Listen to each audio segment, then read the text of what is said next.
my video on the SMILE experiment. I am Nina Schneider, your SCS 502 instructor, and today we are covering the SMILE experiment in the realm of COVID-19. So I'm going to be specifically addressing and discussing how best you can implement the SMILE experiment given some of the constraints with COVID-19. Additionally, also just going over the different steps that you need to follow in order to hit all the critical elements for this SMILE experiment. So here is the first step. You're going to be reviewing the literature on smiling. You're going to formulate a testable hypothesis. You're going to develop methods to test the hypothesis. You're going to gather this data, and you're going to write this paper.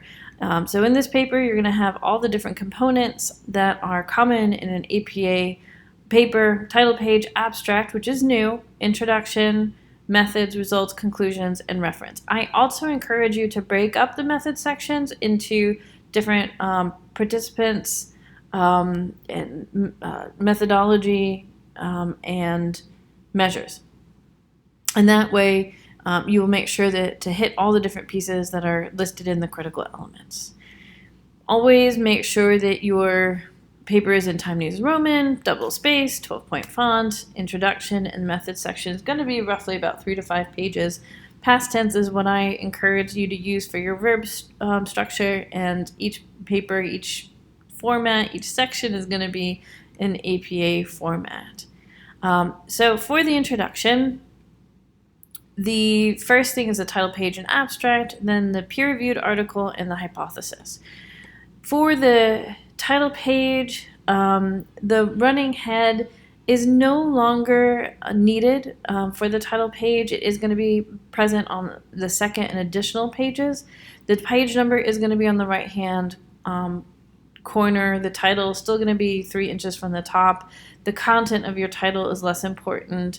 Then your abstract is going to be 150 to 250 words, an overview of everything. So it's going to include a couple sentences reviewing the literature, adding your hypothesis, review the methods, results, and then your how best you can use these results in the real world.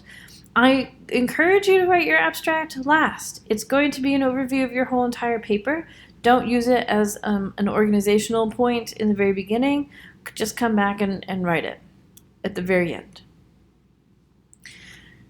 Start with an introduction, or start your introduction with a review of the literature. When it comes to smiling in the COVID-19 era, of course, it's going to be difficult a little bit to be able to actually smile at folks, unless you choose to go into public parks, beaches, areas where you may not be able to keep that 6 feet distance, that social distancing factor, and be safe. If, however, there are other ways that you can do this. You can smile with your eyes and see if you have a response that way. You can send emojis to a number of people and see if you get responses. Be clever, think outside of the box. It doesn't have to necessarily be a smile in the stricted sense. You can be a little bit flexible with this. If you have any questions, please reach out to me and we can talk about it, talk about your idea a little bit more specifically. Make sure that in any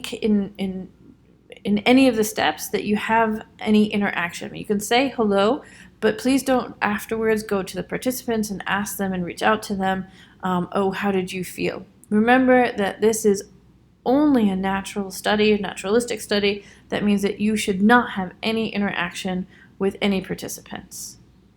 So when you're taking a look at the review of the literature, you still need to find a way to capture your hypothesis. Your literature should lead you to the hypothesis, and it should make sense. There should be a very clear connection between the two.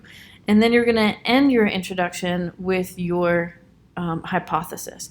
Make sure that your logic is very clear. It's your foundation of your paper. Only one article citation is required. It means in order to find the one that you really want, you're going to have to read about 5. And oftentimes the abstract is not such a great descriptor of what the article is really about.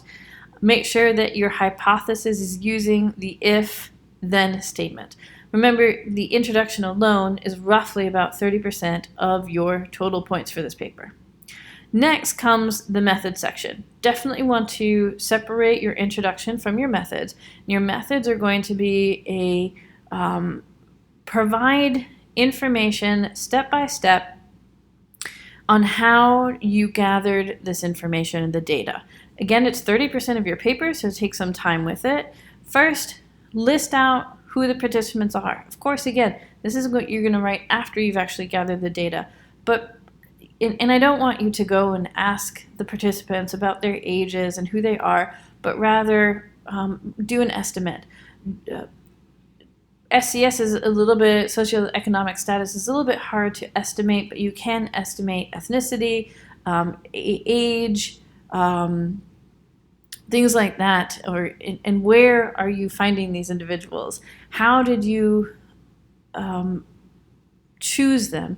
Do you have to make eye contact with them first? Is this a convenient sample, or did you attempt to randomly find participants at the places that you chose? If you did random assignment, how did you randomly choose? Did you use a number generator so that you choose every third or fifth person who walked by you? In most cases, you're using a convenient sample, and that's just fine. Just make sure in the discussion section that you can discuss the limits of generalizability and the potential confounds of using a convenient sample. I hope you're not using any incentive, so please don't add that. And you are, I already kind of gave you, it's neither a randomized or quasi-experimental design, it's a naturalistic design. Measures. How are you measuring your smile? How are you evaluating their smile or their response? If you're smizing, how do you make sure that you're actually smizing? Are you going to use a specific emoji? Which one did you use? Did you use the same one? I want you to write the level of detail here so that I would be able to implement it, or your mother would be able to implement it without any difficulty. And same thing with the procedures. It's the last step. It's step-by-step instructions. I want to replicate your study. Give me all the information that I need in order to do it. The results, you're not expected to do any calculations, no statistics. You do definitely want to indicate whether or not your results show whether or not your hypothesis was supported or not. You can create a table in the results section to list your, to show your data. Oftentimes it's a really nice way to make it clear. And then in the discussion section, you want to at least discuss a little bit the reliability and validity, as well as how best, with the discussion of the larger conclusions. Go back to the introduction. Is this linked to your original article? Is it supporting it? Is it something new? And then your last one, as always, is going to be the articulation. Make sure that you are reading through your paper before you submit it. Spelling and grammar are always important. As always, please reach out to me if you have any questions. I'm happy to help, especially with coming up with COVID-19 friendly ideas for the SMILE experiment, and hope you have fun with this one.